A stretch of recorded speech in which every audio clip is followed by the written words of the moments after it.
commencé la réunion que c'est la troisième réunion d'un triptyque qui avait commencé avec les pièges de l'ALIA. Ensuite, on a abordé le cas de l'immobilier.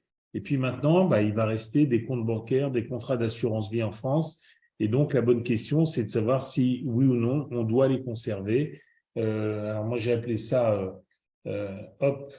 voilà, mariage, Pacs ou divorce pour l'assurance vie et l'ALIA. Mais on pourra parler également de liquidité hors assurance vie. Donc, allons-y. Bon, bien sûr, il faut s'interroger sur les conséquences juridiques et fiscales de votre délocalisation. La position du fisc français, je crois que vous la connaissez bien, mais je rappelle très très vite maintenant que soit imposé en France selon le barème des droits de succession, évidemment le plus tard possible, le patrimoine foncier qui reste en France. Dans immobilier, il y a immobile, donc les biens qui sont immobiles et qui sont restés en France continuent d'être taxés en France, tant en impôt sur le revenu, impôt de plus-value, impôt sur la fortune immobilière et droit de succession. On a droit c'est même pas un triptyque, là, c'est la totale. Donc le patrimoine foncier continuerait d'être taxé en France si on le laissait, mais également les actifs liquides figurant sur des comptes bancaires en France. Donc, il n'y a pas un grand intérêt à les laisser, d'autant plus qu'on a des formules aujourd'hui avec des comptes en banque.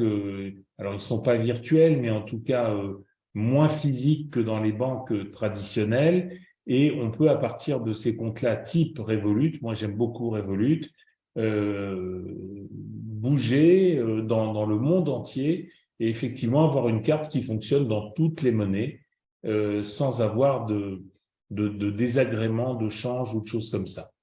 Voilà. Donc, je trouve plus aujourd'hui que ça soit nécessaire de laisser des comptes bancaires en France, mais encore une fois, il est possible qu'il y ait encore des revenus fonciers, etc., qui soient virés sur un compte en France. Donc, chaque cas est un cas particulier. On en reparlera. Il y a aussi ouverture d'une succession sur la totalité du patrimoine mondial si les héritiers sont résidents français. Donc ça, c'était effectivement quelque chose d'important. Et en fonction de ça, il convient bien évidemment d'organiser les actifs en conséquence de ce qui vient d'être évoqué. Alors, ces actifs liquides, à mon avis, devraient être détenus dans un véhicule de type soit assurance vie, soit encore un contrat de capitalisation démembré. Je trouve que c'est trop complexe, le contrat de capitalisation démembré pour l'évoquer avec vous, sauf si il nous reste un petit peu de temps à la fin. Donc, retenez simplement le contrat d'assurance vie, parce que pour des personnes qui ont beaucoup vécu en France ou qui vivent toujours en France, le contrat d'assurance vie a été et est toujours le placement préféré des Français. Voilà, donc on connaît plutôt bien. Par contre, ce qu'il faut comprendre, c'est que pour les contrats d'assurance vie qui ont été souscrits en France du temps où on vivait en France, eh bien, quelle que soit la date de souscription du contrat, les prélèvements sociaux non encore réglés sont toujours retenus lors du dénouement du contrat. Donc, n'oubliez pas ça. Vous avez un contrat souscrit en France la veille de votre alia. Vous décédez 45 ans plus tard en Israël. Si le contrat est en France, il subira la fiscalité française. Donc, effectivement, c'est pas idéal de conserver un contrat d'assurance vie en France, sauf quelques cas particuliers, si on l'a souscrit avant ses 70 ans, parce qu'il y a quelques avantages. Alors, dans la grande majorité des cas, presque tous les clients sont dans ce cas-là, les primes versées après le 13 octobre 98 et les primes versées sur le contrat avant l'âge de 70 ans, donc les capitaux sont transmis aux bénéficiaires désignés en application de l'article 990I du CGI. Il manque un petit i, excusez-moi. Qu'est-ce qu'il dit cet article? Il dit d'abord, alors, bon là j'ai repris ça sous forme de tableau.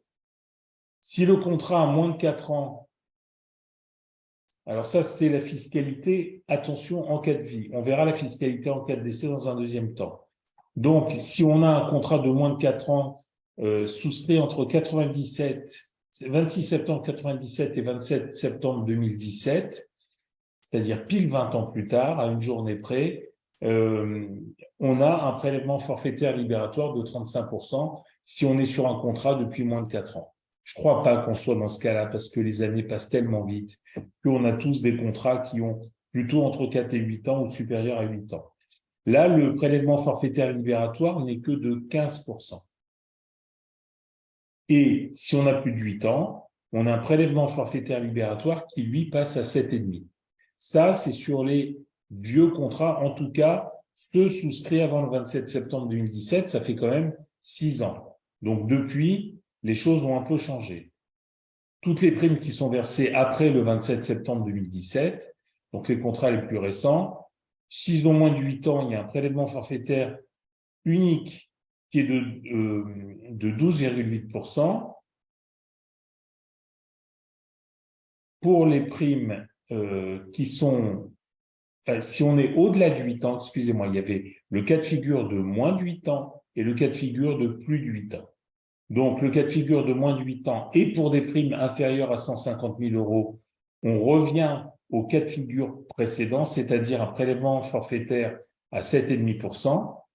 Si par contre, on a des primes supérieures à 150 000 euros, à ce moment-là, on est au prorata de 150 000 euros à 7,5% et ensuite, on passe dans la tranche à 12,8.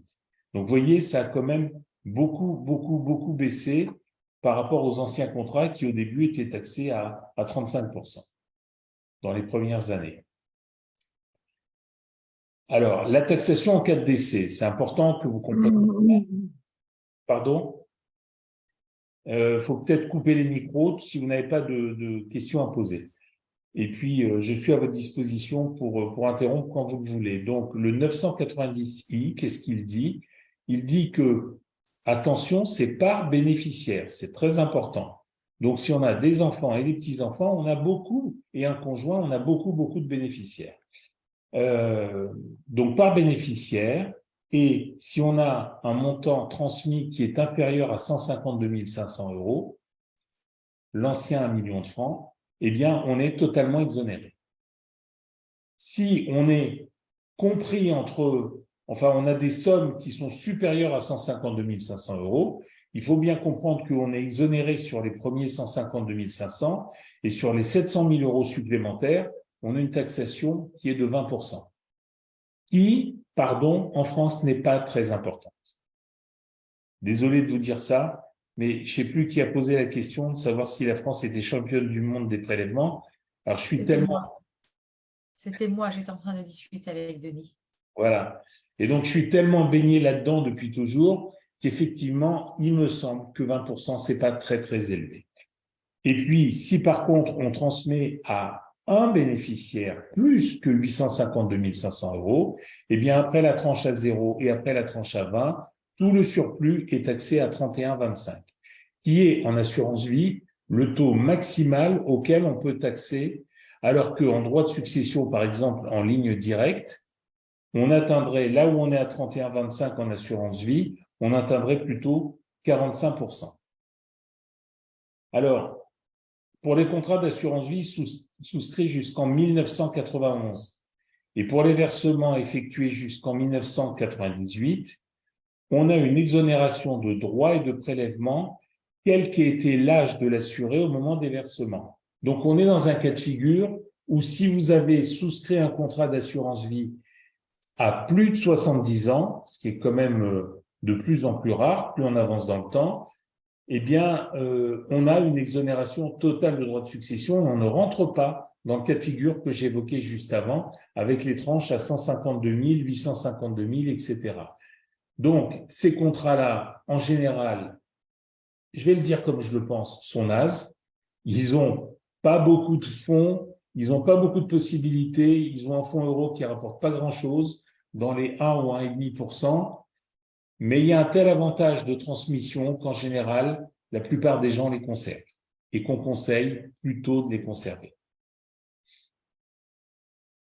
Alors, les versements sur un contrat d'assurance vie après 70 ans ne sont pas inintéressants non plus, puisque cette fois-ci, c'est l'article 757B du CGI. C'est donc une autre loi, un autre alinéa qui gère les relations en cas de décès. Et il faut savoir que rentre la totalité des primes versées dans le droit de succession, sauf pour 30 500 €, donc c'est totalement anecdotique, pour lequel on a une exonération.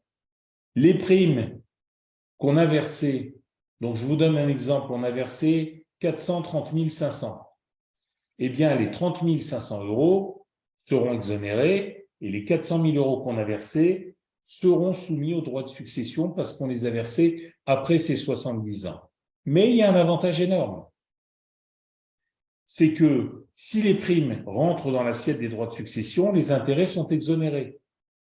Donc, si vous avez mis 430 500 € et que, à votre décès, on en retrouve 800 000, seuls 400 000 seront taxés en droit de succession. Tous les intérêts seront exonérés. Donc après, c'est une mécanique à comprendre, à apprendre. Il faut aussi essayer de se trouver plutôt dans le 990, c'est-à-dire les primes versées avant 70 ans, pour essayer d'optimiser au mieux la situation. Mais vous auriez plus de 70 ans que je ne serais pas perturbé outre mesure. Bien. Et l'abattement de 30 500 est un abattement unique. J'ai passé un peu vite. Par contre, le dénouement d'un contrat d'assurance vie par rapport au statut fiscal, c'est bien clair. Depuis le 31/12/99, eh bien, on a effectivement un texte qui nous indique la situation des souscripteurs non résidents. Donc, elle est appliquée, cette fiscalité franco-française, dès lors que le souscripteur avait sa résidence en France au moment de la souscription du contrat.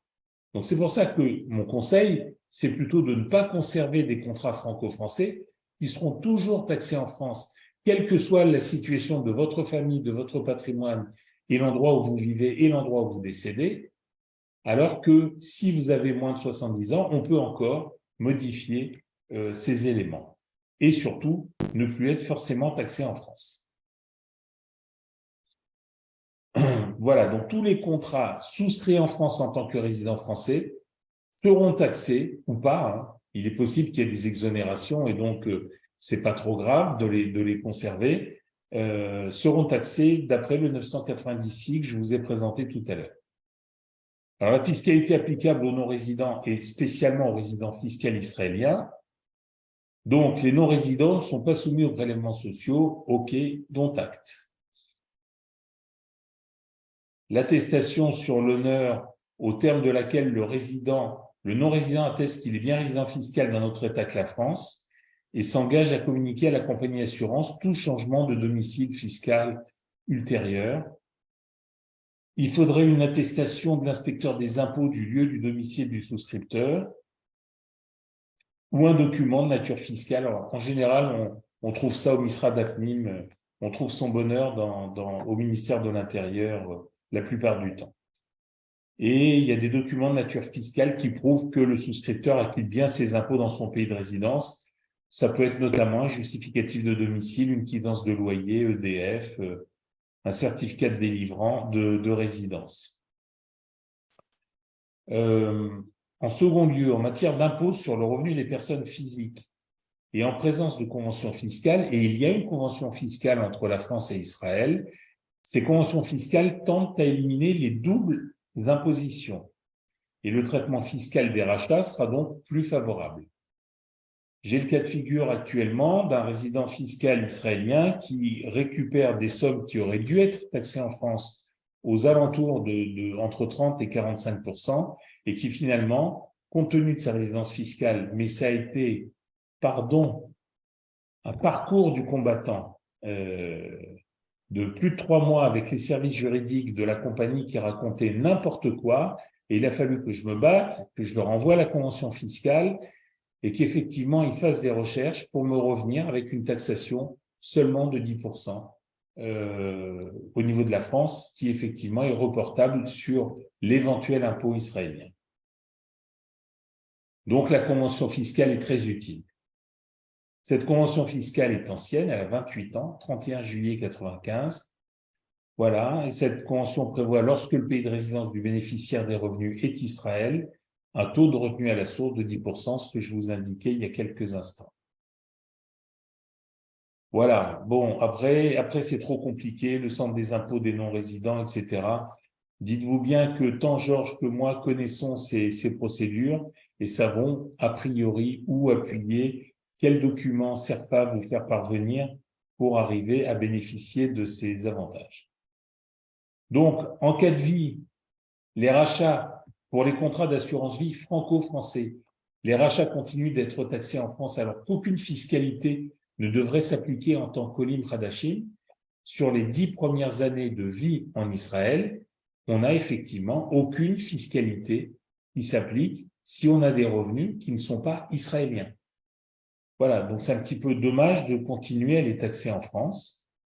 Donc, pour moi, en cas de vie, il y a plutôt divorce du contrat d'assurance vie franco-français. En cas de décès, en France, on a une exonération jusqu'à 152 500 €, mais vous l'avez compris, une taxation si les sommes transmises sont par bénéficiaire supérieures aux 152 500 €, alors qu'il y a plutôt une exonération de droits de succession en Israël et sur toutes les transmissions. Plutôt divorce, je dis plutôt divorce parce qu'il y a quand même le cas de figure où on transmet un contrat d'assurance vie à des enfants qui résident toujours en France. Et auquel cas, que l'on soit en Israël, que l'argent soit hors de France, si les héritiers sont en France, alors il y aura application sur les capitaux en assurance vie de l'article 990. Donc, a priori, plutôt divorce, parce qu'on a souvent un ou deux enfants qui viennent avec nous, mais j'ai mis plutôt divorce, j'ai pas été aussi affirmatif qu'en cas de vie, parce qu'il arrive qu'on ait un ou des enfants qui restent en France. Alors, assurance vie, oui, mais où? Bon, beaucoup d'entre vous me connaissent et savent que je suis un peu intégriste. Je préfère le Luxembourg parce que le Luxembourg dispose de règles très protectrices pour les contrats d'assurance vie et les contrats de capitalisation souscrits au Luxembourg.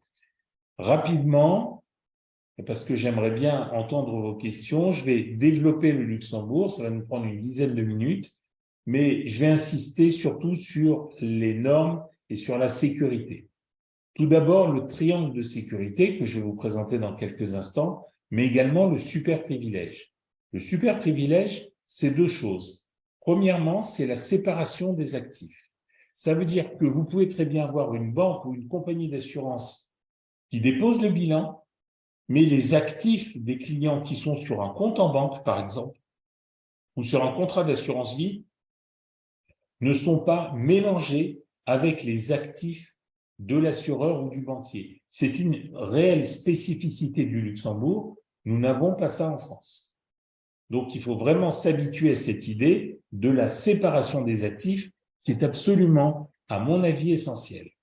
La deuxième chose qui est essentielle, donc ça, je vous l'ai expliqué, il y a donc un cloisonnement des actifs. C'est comme s'il y avait un mur entre les actifs du banquier ou de l'assureur et les actifs des clients qui sont là quelque part sur un compte, quelle que soit l'évolution de la banque ou de la compagnie d'assurance. Il y a également dans le super privilège un avantage énorme, c'est que le client qui a souscrit un contrat d'assurance vie au Luxembourg est créancier de premier rang de la compagnie d'assurance. Ça veut dire que personne d'autre ne peut accéder aux capitaux qui sont dans le contrat d'assurance vie.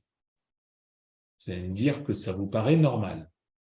Sauf que ça n'est pas tout à fait en France, parce qu'en France, on est créancier de rang 6.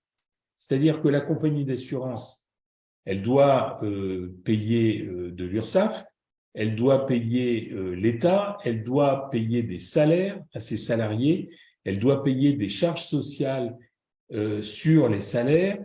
Il y a également le liquidateur judiciaire. Et une fois que tout ce petit monde est payé, eh bien, s'il reste de l'argent, évidemment, dans le cas de figure du dépôt de bilan, je ne suis pas dans un cas de figure normal, ce qui est le cas actuellement, où dans toute l'histoire, sur les 50 dernières années, on n'a connu qu'une seule compagnie, petite compagnie, une compagnie mineure d'assurance vie, qui avait fait défaut en France. Donc, c'est vraiment un cas de figure rarissime, dont on espère, et je le dis les yeux dans les yeux, que ça n'arrivera jamais, parce que je pourrais difficilement expliquer à mes clients franco-français qui ont déposé 500 000 € sur un contrat d'assurance vie qu'il leur en reste 70 000, puisque c'est le niveau de garantie que nous avons en France sur les contrats d'assurance vie. Donc, j'espère vraiment que ça n'arrivera jamais. Mais sur le papier, en tout cas, il n'y a pas la séparation des actifs qu'on a au Luxembourg. Je vous disais qu'il y a un mécanisme de solidarité, ça veut dire que chaque année, toutes les compagnies d'assurance consacrent une partie de leurs bénéfices à cette caisse qui grossit d'année en année. Voilà, cette caisse, début 2020, la dernière fois que j'ai regardé, se montait à 4 269 millions, c'est de l'argent, mais si je m'amuse à diviser ces 4 269 millions par 70 000 €, ça ne fait que 61 000 contrats. Et en France, il y aurait plutôt 150 millions de contrats, c'est-à-dire globalement, je pense qu'on est à 3-4 contrats par personne. Bon, peut-être il faudrait enlever les enfants. Donc, allez, disons une centaine de millions de contrats. Donc, vous voyez, une caisse qui garantit seulement 61 000 contrats, c'est déjà, ça existe, c'est très bien, mais il est possible qu'il y ait des cas de figure où ça ne puisse pas couvrir tous les clients d'une même compagnie qui ferait défaut. De fait, et c'est ça qui est important, les placements au Luxembourg sont garantis de manière illimitée, à la fois par l'État luxembourgeois, mais attention, le Luxembourg est un tout petit pays. Ce qui est très important pour moi, c'est surtout le mécanisme. Alors, ces mécanismes, je vous les explique. En France, on a une garantie maximale des comptes bancaires. Donc là, cette fois-ci, je parle de comptes bancaires, de banque. On a une garantie qui est de 100 000 € par personne. En contrat d'assurance vie, vous l'avez compris, c'est 70 000 €. Et sur un contrat d'assurance vie de droit luxembourgeois, je vous disais qu'il y a un montant illimité garanti par l'État luxembourgeois, mais surtout par le mécanisme que je vous décris ici, qui est le triangle de sécurité.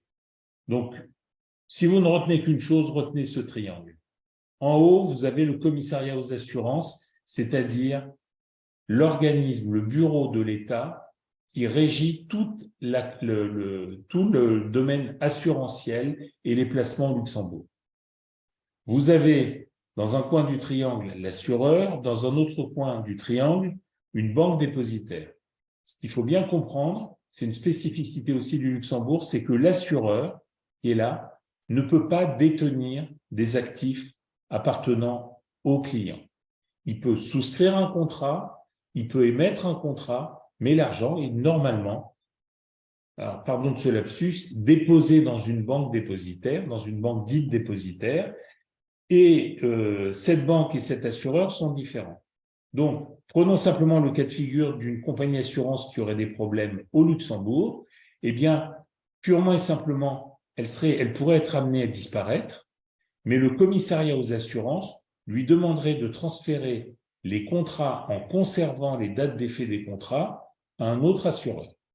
Donc, il y aura une translation vers un autre assureur, mais vos actifs, eux, ils sont dans une banque.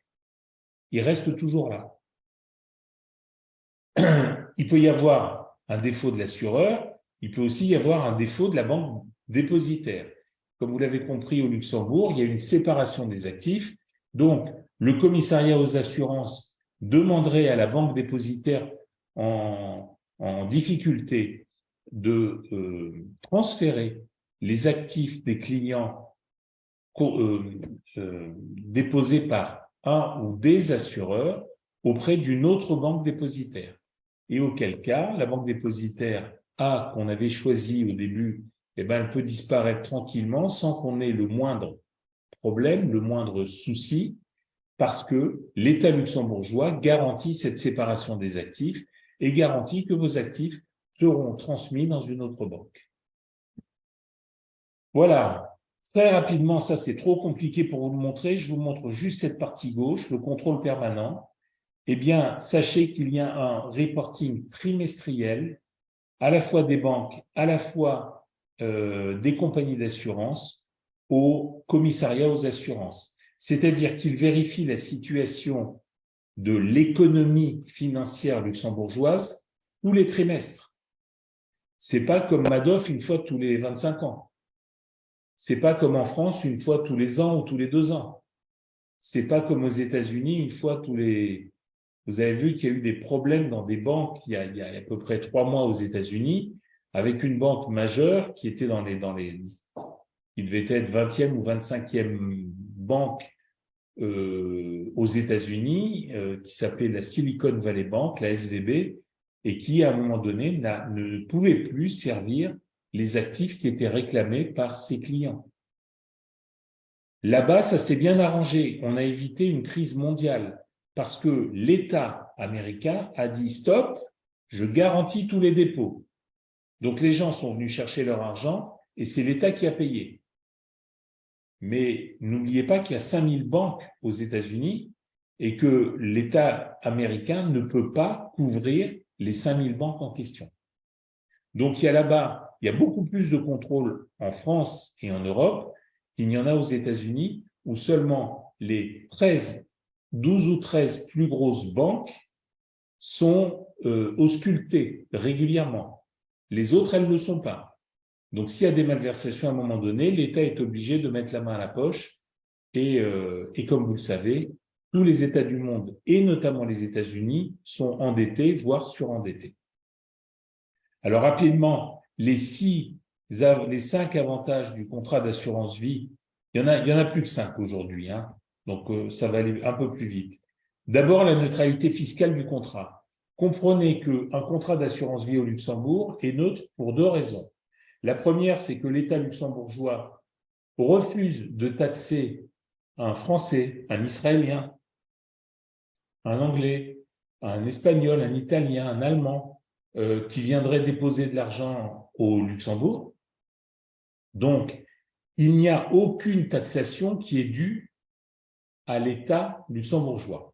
On peut juste se demander pourquoi ils font tout ça gratuitement. Eh bien, j'ai coutume de dire que au Luxembourg, le Luxembourg ne vend pas de voitures, il ne vend pas d'avions, il ne vend pas de rames de métro ou de TGV, il ne vend pas de centrales nucléaires et il n'y a pas de plage au Luxembourg. Donc, dites-vous bien que l'économie financière au Luxembourg, c'est une manne très importante qui fait vivre le pays. Ce qui n'est pas tout à fait le cas de la Suisse. La Suisse est un grand pays par rapport au Luxembourg, mais la Suisse a d'autres économies. Elle a des grands groupes pharmaceutiques. Il n'y a pas que la finance en Suisse.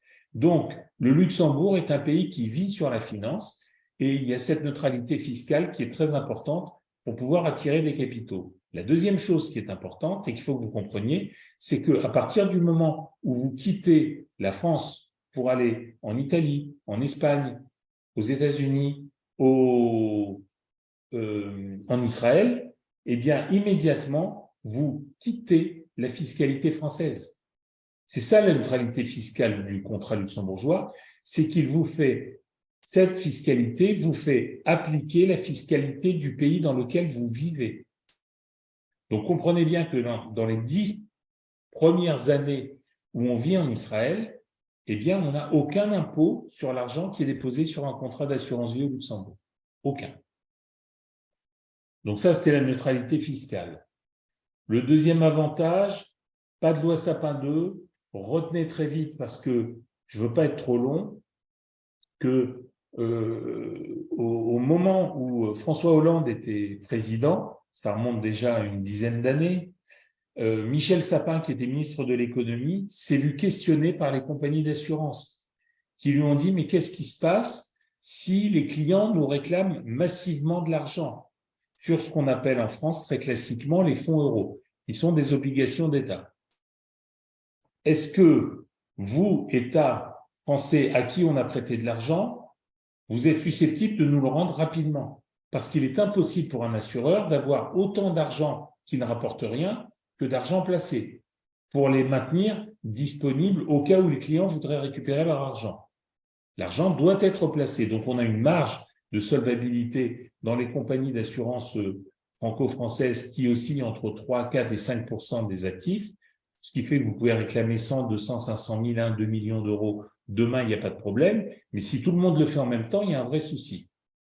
Et donc, cette loi Sapin 2, Michel Sapin a dit, ben non, si l'État vous a emprunté de l'argent sur 20 ans et qu'il ne s'est passé que 2 ans, eh ben on va continuer à payer nos intérêts, c'est-à-dire un demi ou 1% par an pendant les 18 ans qui restent. Et puis au terme des 20 ans qui se seront écoulés, alors parce qu'on est entre nous, je vais dire si Dieu veut. Si Dieu veut, on vous remboursera. On ne sait pas dans quel état seront les pays au terme des importantes obligations d'État qui ont été émises, et notamment au moment du Covid, où là, d'un seul coup, c'était open bar. Donc, la loi Sapin 2, c'est quoi? C'est le fait que l'État français permet, à partir de cette loi, à l'assureur de bloquer vos actifs pendant une période de maximum 6 mois. En espérant qu'au bout de 6 mois, c'est réglé. Autrement, il y aura peut-être une prolongation supplémentaire. Donc, ça veut dire que le risque qu'on a avec une compagnie d'assurance franco-française, sans parler de dépôt de bilan, c'est qu'à un moment donné, il y a un affolement sur les fonds en euros et que certains clients veulent en sortir. Si c'est 1 ou 2%, pas de problème, toutes les compagnies d'assurance assumeront. Si c'est plus, là, ça pose difficulté. Pour vous expliquer la chose d'une manière simple, essayez de considérer que pour acheter un appartement, vous avez souscrit un prêt de 20 ans auprès d'une banque. Et au bout de 2 ans, la banque vous dit, écoutez, j'ai besoin d'argent, il faut me rembourser. Vous ne pouvez pas. Votre argent, il est dans l'appartement. Vous avez un tableau d'amortissement, vous vous êtes engagé à rembourser régulièrement tout au long des 20 ans et vous ne pouvez pas rembourser par anticipation. C'est exactement le même cas. Donc, dans ces cas-là, l'État a permis avec cette loi, avec le HCSF, le Haut Commissariat de stabilité financière, de geler les retraits d'un contrat d'assurance vie. Évidemment, il n'y a pas de loi Sapin 2 au Luxembourg dans les contrats qui n'ont pas de fonds euros. La sécurité, je n'insisterai pas puisque vous avez très bien compris à la fois quel était le super privilège et quels étaient les avantages du triangle de sécurité. 2 petits avantages encore qui sont importants. La devise, c'est important parce que en France, tous les contrats sont en euros. En ce moment, ce n'est pas un problème. L'année dernière, on se faisait tailler des croupières par le dollar. On a perdu jusqu'à 18-20%. Les franco-israéliens savent très bien que l'euro a dévalué terriblement par rapport au shekel. Donc, il est important de savoir que dans un contrat luxembourgeois, alors, il n'y a pas de shekel encore, mais il y a 4 monnaies et on peut effectivement, à un moment donné, ne pas être jusqu'au boutiste et avoir 100% de ses actifs en euros. Donc, on a 4 monnaies qui sont l'euro, le dollar, le franc suisse et pour le moment la livre sterling. Donc, on a 4 monnaies multidevises qui permet quand même de passer certaines phases un peu difficiles pour une monnaie. Et enfin, sachez que dans les contrats d'assurance vie, les anciens, les préhistoriques dont je parlais tout à l'heure, vous pouvez avoir 1, 2, 3, 4 fonds. Ce sont des vieux contrats qu'on maintient mais qu'on ne développe pas dans les compagnies d'assurance. Vous pouvez avoir des contrats d'assurance vie multi-support dans lesquels il y a une quinzaine ou une vingtaine de fonds, mais où la banque ou la compagnie d'assurance a pris la décision de vous proposer ses propres fonds et de tirer la couverture. C'est pas génial parce qu'on n'a pas le choix. Donc, si on veut un fonds d'action européenne et qu'on est à la BNP, on vous proposera un fonds BNP. Si vous êtes à la Société Générale, un fonds Société Générale. Si vous êtes chez AXA, un fonds AXA. Avec le temps, on a eu des contrats d'assurance vie multi-support, mais multi-gestionnaires. Donc, les contrats de meilleure qualité que j'ai plaisir à utiliser, sont des contrats dans lesquels on va retrouver 1000, 1200, 1500 fonds. Donc là, déjà, en tant que gestionnaire, on peut s'en sortir, on a du choix. Au Luxembourg, n'oubliez pas que votre argent est dans une banque. Et à une banque, on peut lui dire, tu m'achètes A, tu m'achètes B, tu m'achètes alpha, bêta, gamma, aleph, bet, guimel. Il n'y a pas de problème, une banque peut tout acheter. Donc là, Là, on passerait de 1000, 1500 les meilleurs contrats à 100 000 possibilités différentes que vous n'utiliserez pas. Mais pour le gestionnaire de vos actifs, c'est très agréable de pouvoir à un moment donné, s'il y a un contrat ou un fonds d'excellente qualité, pouvoir simplement dire je l'achète. Le parcours du combattant que ce serait en Europe serait de demander l'intégration de ce fonds à la compagnie assurance qui, entre 6 mois et 2 ans, vous répondrez dans 90% des cas non. Voilà. Sauf si c'est un fonds extrêmement connu, demandé par plein de monde, etc. Mais le processus d'intégration d'un fonds qui n'est pas encore dans une compagnie d'assurance franco-française est franchement assez pénible. Je l'ai vécu pendant des années. Donc maintenant, c'est pour moi un bonheur que d'avoir un contrat luxembourgeois avec lequel on peut tout faire. Voilà, je vous remercie. Je vais arrêter là ma présentation. Parce que... Stéphane, il y a une question qui est arrivée. Il y a Alex qui pose une question. Allez. Il demande si l'on suit ce raisonnement et que l'on envisage son alia, vaut-il mieux créer une entreprise au Luxembourg plutôt qu'en France? Mais je n'ai pas compris pourquoi il veut créer une entreprise au Luxembourg plutôt qu'en Israël. Alex, vous pouvez clarifier la question? Je ne sais pas s'il m'entend ou pas. Parce que moi, ça n'a pas de sens selon moi, Stéphane. S'il envisage de faire son alia, il veut faire son alia. Donc, pourquoi il ne le fait pas directement en Israël? Non, ça n'a rien à voir. C'était une autre question et ce n'est pas le sujet de ce matin. Le sujet de ce matin, c'était la gestion des liquidités. Non, j'ai bien compris, mais apparemment, tu as tellement parlé du Luxembourg qu'il a pensé aussi au Luxembourg. La question, elle est intelligente en tant que telle, parce que c'est... Mais s'il envisage son alia, alors il vaut mieux le faire en Israël, la société. Je ne suis pas persuadé du tout. Franchement, je suis pas Pourquoi? persuadé. Ben parce que les sociétés en France sont maintenant plutôt avantagées. C'est-à-dire Okay. qu'on vient d'une époque où la transmission des entreprises n'était pas facilitée. Maintenant, on a des lois qui permettent de le faire. On a, avant, les bénéfices des entreprises étaient taxés à 33%. Maintenant, on a une tranche à 15% jusqu'à 42 000 euros. Et ensuite, tout ce qui dépasse est taxé à 25%. Il y a des pays où on est taxé plus. Donc, il faut le savoir. Et ça a son importance également. Donc, moi, j'aime bien l'idée d'une entreprise en Israël. Je ne suis pas persuadé que je saurais gagner de l'argent en Israël à titre personnel.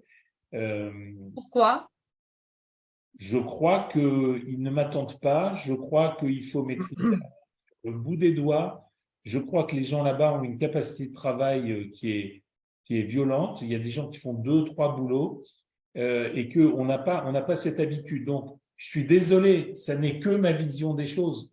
Je crois que quand on va là-bas avec des enfants en très bas âge, ils veulent plus quitter ce pays dès qu'ils sont là-bas depuis 3 mois.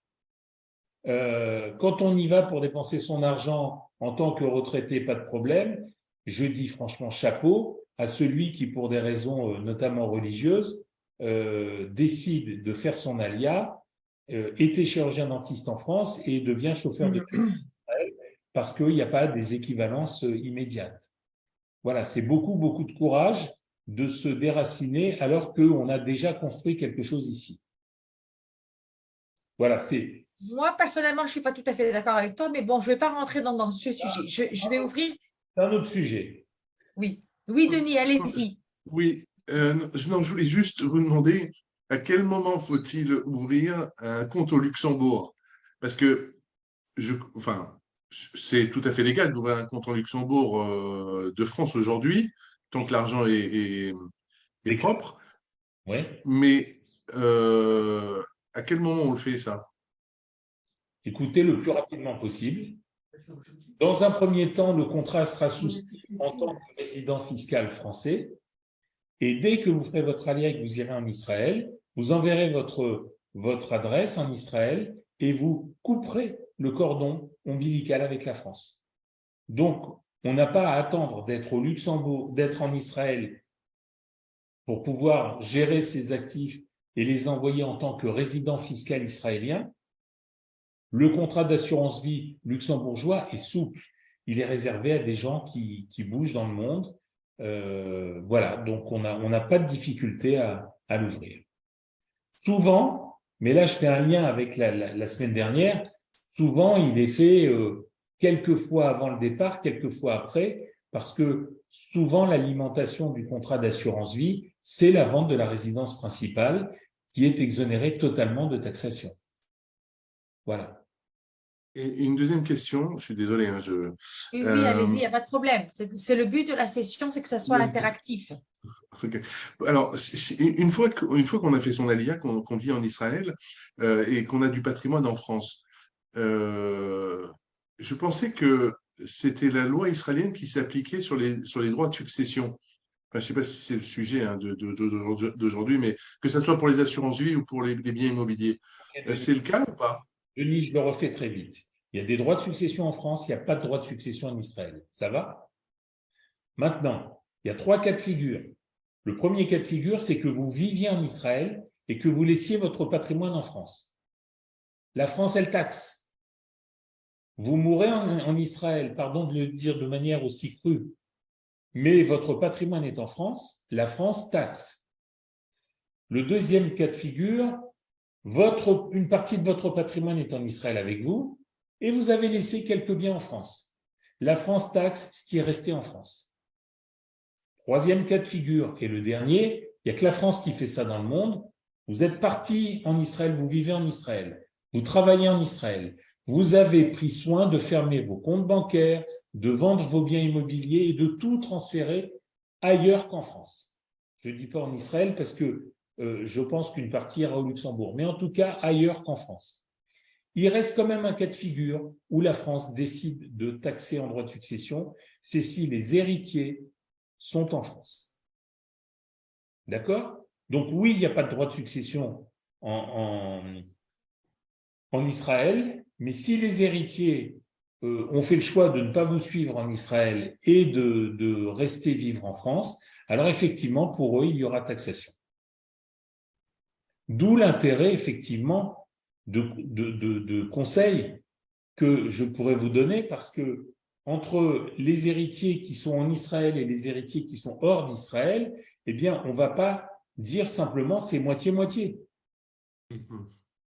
Clairement, il faudra arranger cette succession, qu'on espère le plus tard possible, évidemment, mais si elle arrivait demain matin, que tout soit organisé pour qu'il y ait le moins d'impôts possible. Et en fonction de la situation des enfants, des petits-enfants, etc., voilà. Mais dites-vous bien une chose, quand on est, je raccroche les wagons à ce qu'il y a ce matin, à ce qu'on a dit ce matin, quand vous avez 152 500 € qui sont exonérés par bénéficiaire, entre le conjoint, les enfants et les petits-enfants, des fois, il y a 4, 5, 6, 7 fois cette somme.